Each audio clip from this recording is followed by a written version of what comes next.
ପିଲାମାନେ ଆଜି ଭିଡ଼ିଓରେ ଜାନୁଆରୀ 26 ବା ସାଧାରଣତନ୍ତ୍ର ଦିବସ ଉପଲକ୍ଷେ ସୁନ୍ଦର ସରଳ ଏବଂ ସହଜ ଭାଷଣଟି ପ୍ରସ୍ତୁତ କରିଛି। ତେବେ ଆସନ୍ତୁ ସମ୍ମାନନୀୟ ସଭାପତି ମହୋଦୟ, ପୂଜ୍ୟ ଗୁରୁଜୀ ଓ ଗୁରୁମା ବୃନ୍ଦ ଏବଂ ଏଠାରେ ଉପସ୍ଥିତ ଥିବା ସମସ୍ତ ଛୋଟ ବଡ଼ ଭାଇ ଓ ଭଉଣୀମାନେ ତଥା ମୋର ସହପାଠୀ ଓ ସହପାଠିନୀଗଣ, ଆଜି ହେଉଛି ଜାନୁଆରୀ ମାସ 26 ତାରିଖ, ଗଣତନ୍ତ୍ର ଦିବସ। ସର୍ବପ୍ରଥମେ ମୁଁ ଆପଣମାନଙ୍କୁ ଗଣତନ୍ତ୍ର ଦିବସ ଉପଲକ୍ଷେ ସମସ୍ତଙ୍କୁ ହାର୍ଦ୍ଦିକ ଶୁଭେଚ୍ଛା ଓ ଅଭିନନ୍ଦନ ଜଣାଉଛି।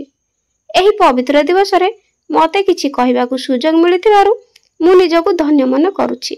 ଆଜି ହେଉଛି ଆମ ଦେଶର 76ତମ ସାଧାରଣତନ୍ତ୍ର ଦିବସ। ଆଜିର ଏହି ଦିନଟି ହେଉଛି ପ୍ରତ୍ୟେକ ଭାରତୀୟଙ୍କ ପାଇଁ ଗର୍ବ ଓ ଗୌରବର ଦିନ। ଆପଣମାନେ ସମସ୍ତେ ଜାଣିଛନ୍ତି ଆମ ଦେଶ ଭାରତ 1947 ମସିହା ଅଗଷ୍ଟ ମାସ 15 ତାରିଖ ଦିନ ସ୍ୱାଧୀନ ହୋଇଥିଲା। କିନ୍ତୁ ସେତେବେଳେ ଆମ ଦେଶର କୌଣସି ଆଇନ କାନୁନ ନଥିଲା। ତେଣୁ ଡକ୍ଟର ଭୀମରାଓ ଆମ୍ବେଦକରଙ୍କ ଅଧ୍ୟକ୍ଷତାରେ ଏକ ଟିମ୍ ଆମ ଦେଶର ସମ୍ବିଧାନ ଲେଖିବା କାର୍ଯ୍ୟ ଆରମ୍ଭ କରିଦେଇଥିଲେ।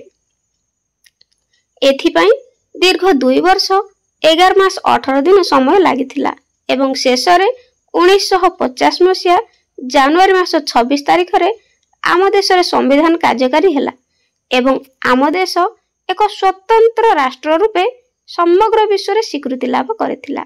ତେଣୁ ଡକ୍ଟର ଭୀମରାଓ ଆମ୍ବେଦକରଙ୍କୁ ଭାରତ ସମ୍ବିଧାନର ଜନକ ବୋଲି କୁହାଯାଏ।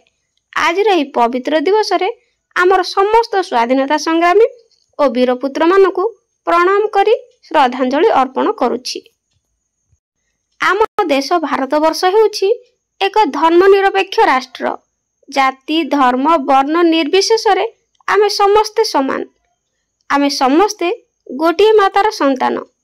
ତେଣୁ ଆମେ ସମସ୍ତେ ଏକତାବଦ୍ଧ ହୋଇ ଦେଶରୁ ଦୁର୍ନୀତି, ଭ୍ରଷ୍ଟାଚାର, ଶୋଷଣ ଆଦିକୁ ଦୂରେଇ ଦେଶର ସର୍ବାଙ୍ଗୀନ ବିକାଶ କରିବା ପାଇଁ ଶପଥ ନେବା। ଆମେ ସମସ୍ତେ ଏହି ଆଦର୍ଶରେ ଅନୁପ୍ରାଣିତ ହୋଇ ଦେଶ ବିକାଶ କରିବା ଏବଂ ଆମ ସମ୍ବିଧାନର ସୁରକ୍ଷା ଦେବା ଏହି ସାଧାରଣତନ୍ତ୍ର ଦିବସର ମୁଖ୍ୟ ଉଦ୍ଦେଶ୍ୟ।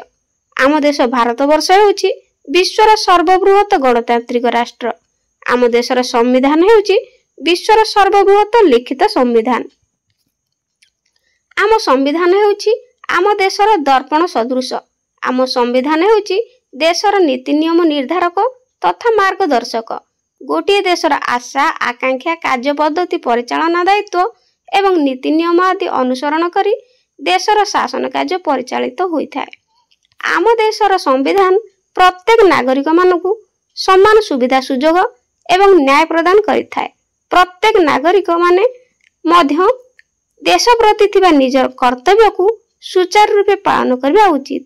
ଆମେ ପ୍ରତିବର୍ଷ ଆଜିର ଦିନରେ ସାଧାରଣତନ୍ତ୍ର ଦିବସ ପାଳନ କରୁଛନ୍ତି। ଆମ ଦେଶର ସମ୍ବିଧାନ କାର୍ଯ୍ୟକାରୀ ହେବା ପରେ ଆମ ଦେଶ କେତେ ଅଗ୍ରଗତି କରିଛି, ଦେଶର ପ୍ରଗତିରେ କେଉଁ ସବୁ ପରିଲକ୍ଷିତ ହେଉଛି ଏବଂ ଆମର କଷ୍ଟଲବ୍ଧ ସ୍ୱାଧୀନତାକୁ ଆମେ କିପରି ସୁରକ୍ଷା ଦେବା, ସେ ସବୁର ସମାଧାନ କରିବା ପାଇଁ ସାଧାରଣତନ୍ତ୍ର ଦିବସ ପ୍ରେରଣା ଦେଇଥାଏ। ଏହି ଗଣତନ୍ତ୍ର ଦିବସ କେବଳ ଏକ ଆନନ୍ଦଦାୟକ ପର୍ବ ନୁହେଁ, ବରଂ ଏହା ହେଉଛି ଆମମାନଙ୍କ ପାଇଁ ଏକ ଆତ୍ମସମୀକ୍ଷାର ଦିବସ। ଏହି ଦିନ ଆମେ ଶପଥ ନେବା ଆମ ଦେଶକୁ, ଆମ ଭାଷାକୁ ଏବଂ ଆମ ସମ୍ବିଧାନକୁ ସୁରକ୍ଷିତ ରଖିବା ଏବଂ ଏହାର ନୀତି ନିୟମ ଓ ଆଦର୍ଶରେ ଅନୁପ୍ରାଣିତ ହେବା।